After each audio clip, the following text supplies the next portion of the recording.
Bonjour, my name is David DeVere. I'm a wine and spirits educator and world traveler. You're watching Savvy Nomad TV. This is the Eau de Vie edition, and this is episode 9 of Tasting 24 Little Tiny Bottles of Scotch.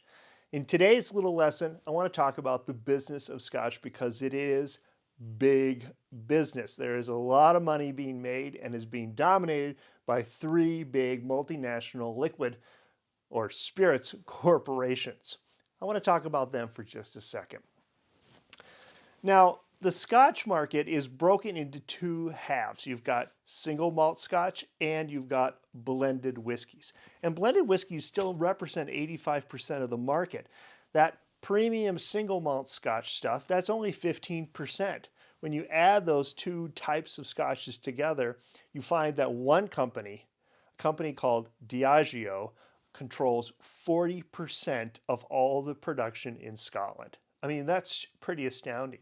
When you add Diageo and number 2, which is Pernod Ricard, together, that's a French company, that's about 60% of the market. So 60% of the scotches are controlled by 2 corporate entities. Well, what brands do they make, you might ask? Well, Diageo makes things like Johnnie Walker, J&B, and Lagavulin. They're a $30 billion a year company. Now, they don't just make Scotch. They also make Bulleit, George Dickel, Seagram 7.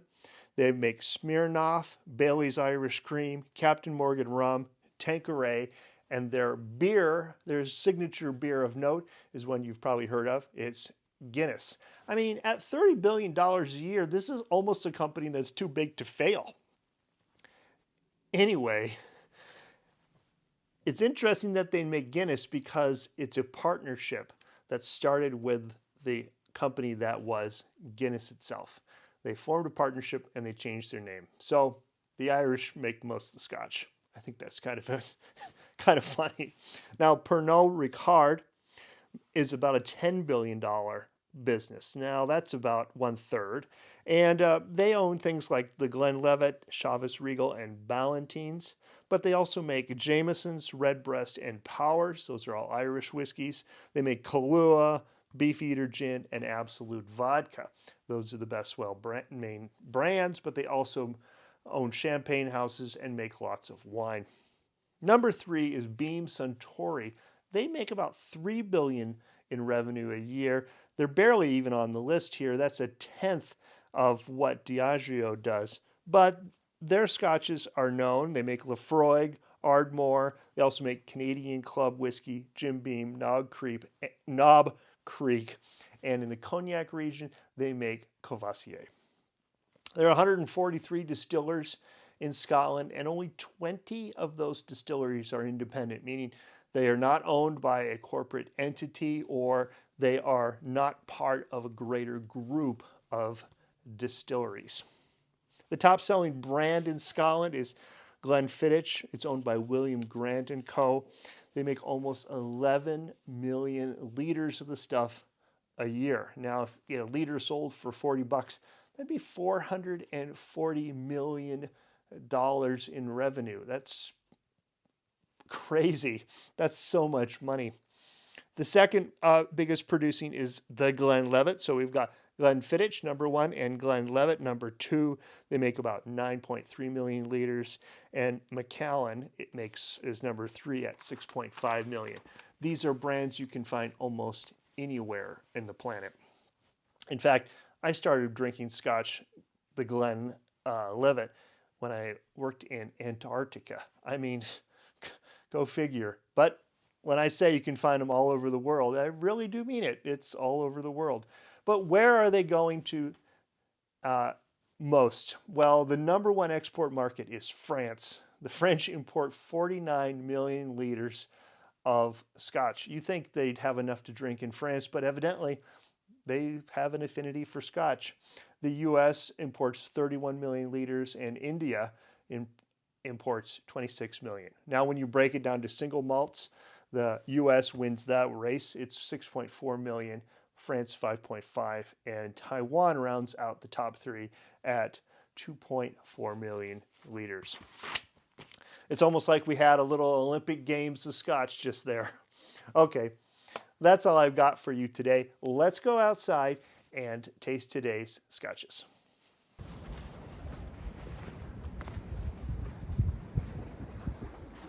We had hoped in this series that we would get to show you winter time, and well, it's winter, but it's not very wintry here this year. It's been an abnormally warm winter for the Midwest, and we are now out at Wisconsin Point. We've come to Wisconsin.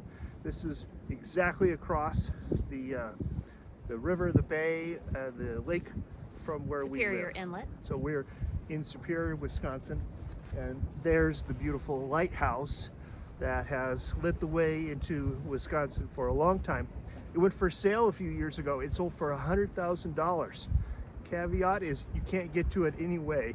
You can't take this causeway out to it. You have to get to it only by boat. But it's old as a house. It's old as a house. Yeah. I don't think it's been fixed up. Nobody lives there. Okay, let's move to scotches. Okay, so we're starting with number 19. Single malt Scotch whiskey from Speyside. 13 years of aging. Tomentoul Distillery. Hope I said that right. 46% alcohol. The nose.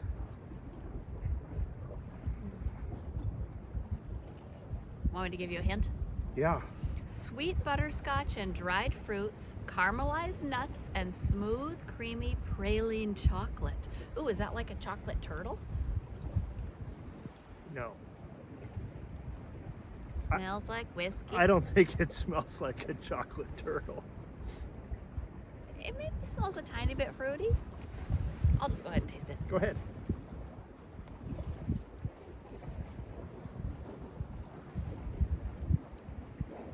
Huh. Palate sherry, honeyed cereal with nutty notes, candied fruits, and a delicate creaminess. It may have a bit of a sherry, especially the aftertaste. It does start getting quite warming. It's warm, definitely spicy on the palate. Oh, finish, rounded sherry, and just a hint of spice. Whew. Well, I'd say they nailed that description. So, The water didn't do anything to it for the aroma. for the aroma. It's not any nuttier or fruitier. Okay. I've got my hard to grip mitts on. Well, I'd say it dulled it down a bit, but it also brought out that oiliness that I sometimes enjoy. I'll go ahead and taste it.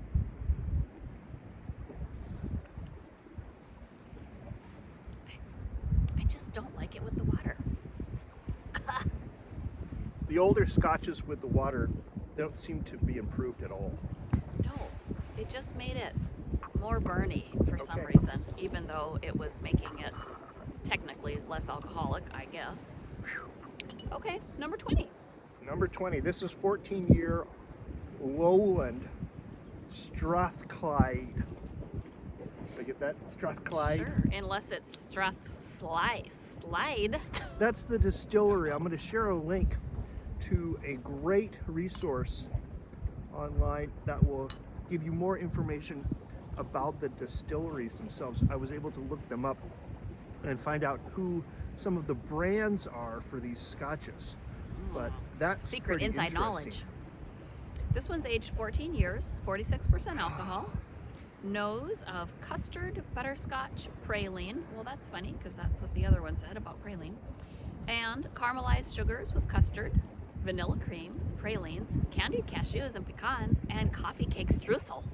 I got a very distinctive aroma. I won't say what it is until you sniff. It's a little bit oily again for me.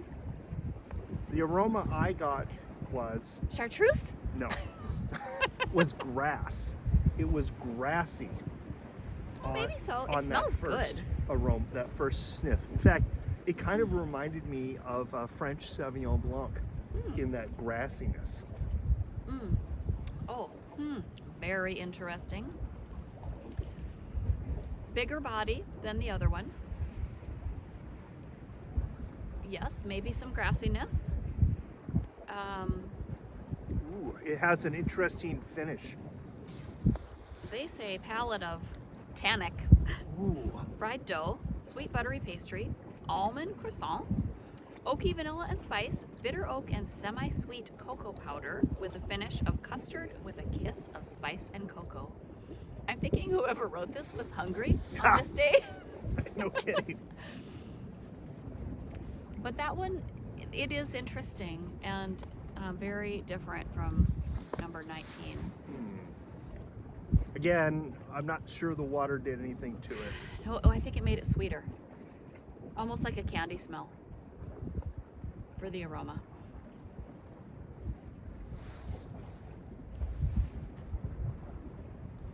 I think the water, that one's just sweeter all around. Yeah, sweeter all around. Exactly. Yeah, that one did not make me cringe with the water though, so I didn't mind it, and that one's even aged a little bit longer than number 19. Okay, this is another double episode. We're going to do 4 scotches. We're not going to take you anywhere else except over here to this lovely log that's just offset With beautiful, beach grass. Beach grass. So, switch the camera around and we're going to go to the next 2 scotches. Okay, so we've set the camera to wide angle so you can see this beautiful log that was deposited by Lake Superior here during a storm. And grasses. And we've got all this lovely grass here on the dunes. This is a big sandy spit, and it's the largest sand spit in the world, actually. Freshwater sand spit in the world. So, Wisconsin Point or Minnesota Point? Both. Or together. Together. They equal. Together. All this sand was deposited by the river and, of course, enhanced by the lake Yeah. over the years. Well, Contrast it to last week where it was all rocky shore. There's hardly any sand up the shore. It's all gravel. And here on the south shore, it's sand. yeah. Yeah, right. All of Wisconsin It's is sandy. sand, pretty much. Lake Superior used to be 600 feet deeper, which covered pretty much all of Wisconsin in the old ancient lake. That Back was in the here. day. Back in the day, you know, All right. 20, 30,000 years ago. Okay, So, you ready? I'm ready. What do we got? Okay, this is number 21, blended malt Scotch whiskey, aged 7 years, 7 years. 46% alcohol. This is a lowland. Oh, by the way, number 20 was a lowland also. Was number 20 blended? That was single grain. Single grain. Single grain. Okay, so 19 was single malt, 20 was single grain, 21 is blended malt, and 7 years, undisclosed distillery. Nose, aromas of honey, white pepper, and fresh malt. I love honey. Oh. Oh, I can smell that from here. Of course, the wind is blowing right at us. It has a very distinctive, That's weird. I guess it is honey, but it's like a medicinal honey. it's a kind of a Band-Aid, Oh. kind of a, it reminds me of cheap blended scotch. Oh. That's what it reminds me of. Well, does it remind you of molasses at all? No, but let's taste it and see if Yeah. it does. So, palette of toasted oak, barley sugars, sweet malt, and white pepper. Well, it tastes finer than it smells. It's actually smooth in the mouth. It's not overly distinctive. There's a little kiss of honey. It's not heating and hot like that previous one. It's distinctively And there's a bit of a tingle, a spicy Aromatic. tingle on the tongue. finish, cloudy lemonade, honeyed barley, granary bread with thyme honey. Thyme honey. All right. Okay. Not Sorry. noticeably different in the aroma.